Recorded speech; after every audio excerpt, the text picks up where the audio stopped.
Hey, what's up, y'all? Thanks for stopping by the Hoe Down. We're still working on the format and experimenting with how we want to do things. It seems to me like big produced episodes are more interesting but take a lot longer.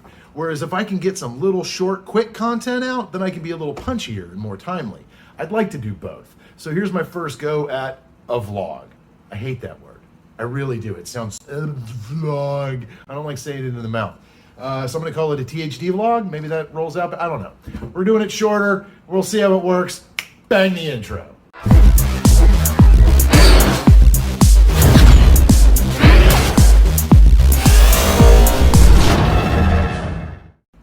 A few of you have asked questions since the first episode came out, and I'd like to spend a little more time reviewing the really super basic stuff that I picked up to get started, really to illustrate the point of how little you actually physically need to buy to get started with this. So let's take a look. Let's do it.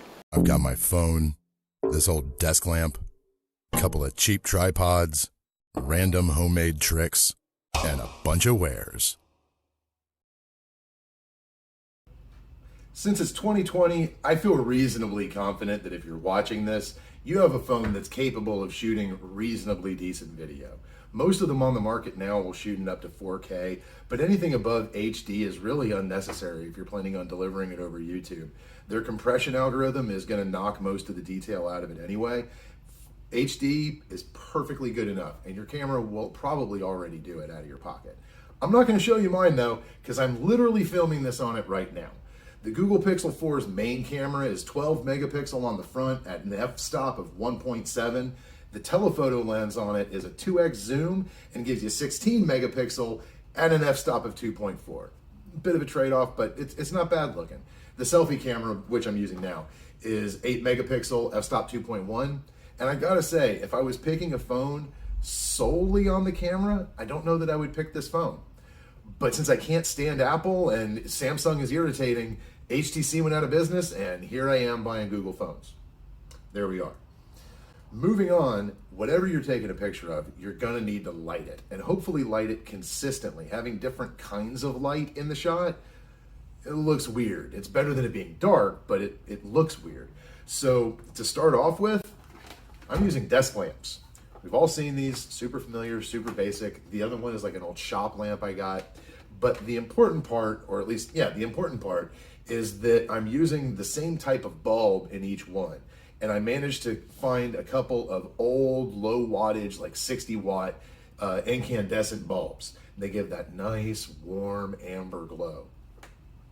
And as long as the lamps I'm using match, all the lighting comes out okay. You could do the same thing with LEDs or something in a cooler color spectrum, like a bluer, a white blue kind of a light.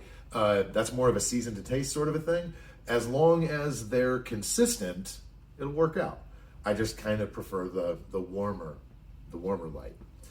Moving on from that, you're gonna need some way to set the camera down and keep it steady. I've got these two.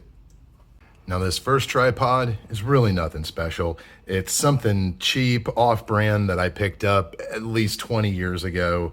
Nothing fancy at all. It's lightweight, but flimsy. It's their trade-offs in this stuff, but it is sufficient to, prop up a lightweight camera on a tabletop and get a nice, stable shot with it. You will notice though, that it has a threaded mount on top. It was made to go with a traditional camera. So if you're going to use something like this, if you already have it laying around or find a good, just, for whatever reason, if you're gonna use something like this with a cell phone, you're gonna need some way to mount the phone to the tripod. And that is where something like the Joby comes in. This is really one of the few items that I bought before doing anything for the channel, and it was less than $20. What you got is a elastic phone clamp that I actually have liked using pretty well. It does a good job and it doesn't feel like it's messing the phone up. I like it. The elastic and rubber inside there, it makes a good secure fit. And that gives you a threaded fitting to attach to a conventional tripod or to one of these. You've seen the larger ones perhaps. This is a small miniature size one, but the bendy legs make it very, very flexible and able to get just the right angle or placement for your phone. Lately, I've been using this for everything from filming things for the channel to setting my phone up for Zoom meetings. As far as 20 bucks you could spend to get better image quality out of taking video on your phone, this is, it's really tough to beat. I'd buy that for $1. The package also comes with a couple of adapters, so you get a little spring-loaded phone or a flashlight clip, a little hot shoe mount for a microphone or a light, and a GoPro adapter for an action camera. All that comes for like less than 20 bucks. That was a really good deal. And once you've got the screw head off of this, you're in business as far as attaching your phone to traditional camera gear. That 1/4-inch threading is universal. And that's when I started looking in the tool shed. Once you start trying to attach camera and audio gear together, you really end up taxing your adapter foo very, very fast. And you either find a way to hook the stuff together yourself, or you end up spending a bunch of money for adapter after adapter after adapter, which is probably inevitable anyway. But making some stuff on my own really helped get me started. So let me give you an idea of what you got here.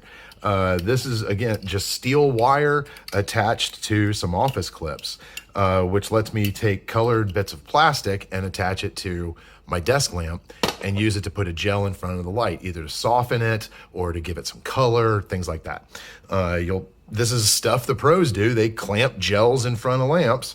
I don't have fancy lamps and fancy gels and gel clamps, but I've got like transparent bits of plastic left over from old folders and old office supplies that I can use to clip it in and bend the wire and just get the one to stick in front of the other.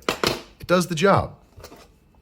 Pushing off that idea, I ended up making a C-clamp with some really heavy-duty wire attached to it, put some paracord over the wire so it'd be nice to touch and feel, and then made this bracket mount out of, I don't know what the hell I made it out of, stuff that was laying around, but the key is the 1/4-inch machine threading.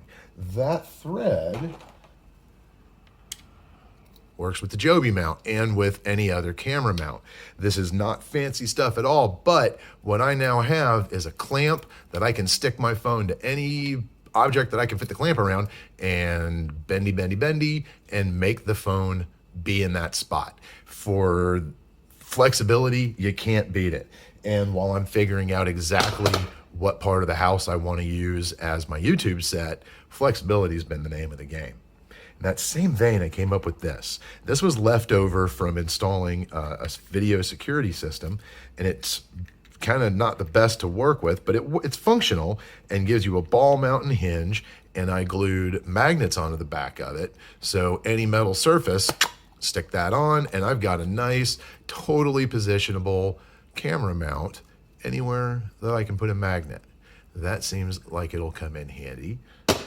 And that's the name of the game, flexibility coming in handy, and what do you got around that you can work with? You'll notice I'm not providing specific links to any of the equipment that I'm talking about today. That's because I want you to find your own junk. I'm not trying to tell you that my junk is the best junk. It's functional junk. Find your own, that's half the fun. Software is a deep enough subject that I'd really prefer to cover it in a separate video. I've been using headlamps, like backpacking headlamps, to throw little bits of spot color and highlight light into shots. I love me some LED headlamps. When I started wearing these, I stopped carrying handheld flashlights and never looked back. Some folks feel differently on that particular debate, but I love carrying light without tying up my hands in the woods. I've tried a few different models, and without veering off into a backpacker interest level, review, you get what you pay for when it comes to headlamps. And I've become a big fan of the Black Diamond. We've got a few of those in the house, and they work pretty well. The interface is a little squirrely, but the amount and quality of light that you get for the price tag of the unit, I think this one was less than 50 bucks, is impressive. Now, neither of these is putting out enough light to film by. You're not going to light your set by it. But you can accent and highlight little details in the back of things with them. Put a little spot here, a little flash of color there, and that's a lot of fun, especially if the lights have built-in colored modes, colored LEDs.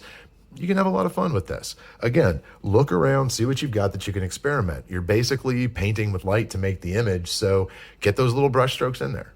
And a good friend gave me a TomTom action cam. I haven't used that on the show yet, but I've got helmet mounts for it, so that could be interesting at some point. This action cam by TomTom represents a discontinued line from Bandit. It wasn't necessarily a bad camera, but it was a product line they decided not to pursue. That said, never look a gift horse in the mouth. This unit is capable of generating an HD image, it's waterproof, and it mounts to a helmet. There's a lot to be said for that. It uses a proprietary quick locking system to snap on and off, and they give you a bunch of little adapters, some of which I had to modify. This one is meant to go to the rails on my helmet. This one goes to a GoPro. They give you a bunch, and it gives you some options about where to stick the thing. Again, it's waterproof, which is pretty slick. The core comes out, it records to a little mini SD card, and this unit itself is the battery. So this is what charges, and then the lens mounting fits on, it locks into place, and you're waterproof and good to go. It's fairly easy to use, except the Bluetooth implementation. That's kind of what kills it. It's very difficult to pair. So I haven't really used it that frequently, but at some point, footage of my head careening through a canyon is inevitable. And tripods are essential, but a basic one is very, very available. Past that, there's not much that you really need to get started, and everything is just more to play with. The key point here is that creativity often begins with the hardware and builds up from there. So use what you've got and build what you need. Oh, that, and like and subscribe, please. And I do have more to play with. This channel actually launched the day before my birthday, and since then, oh, the loot has come in. So next time we'll be taking a look at some new toys that are gonna up my game beyond some Jawa ghetto basics. Thanks for taking a look, and I'll see you guys next time on the Technicolor Hoe Down.